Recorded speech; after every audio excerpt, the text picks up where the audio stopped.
let's recall first. Kapag ikaw ay bagong sali, kailan ka ba mag-PPMA? After? Pag sure ba?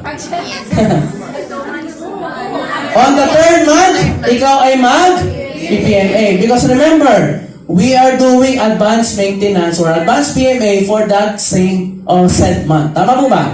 Ngayon, ano yung PMA extension? Dati, 3 months. On the first 2 months, libre ka. On the third month, mag-PPMA ka na. Tama po ba? Yes. Now, dito, sa ating alignment package, kapag ikaw ay naka-11,980, pwedeng ma-extend yung PMA mo up to 6 months. Basta maka-recruit ka, 2 direct within 30 days na 11,980 pesos.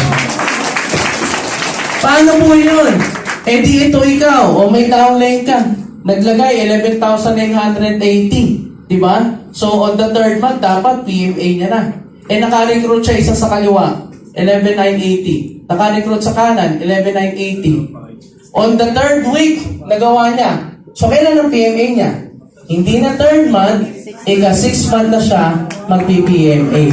Meron kang 5 buwan na libreng PMA, hataw ng hataw ng hataw ng hataw ng hataw, hindi ka pa i-require bumili for your personal monthly achievement.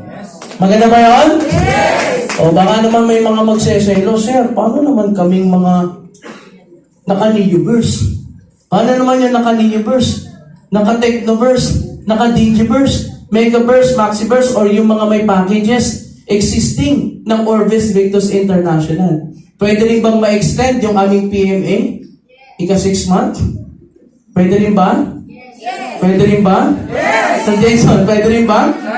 Eh syempre wala na, hindi na may bago eh. Matiguang na kayo.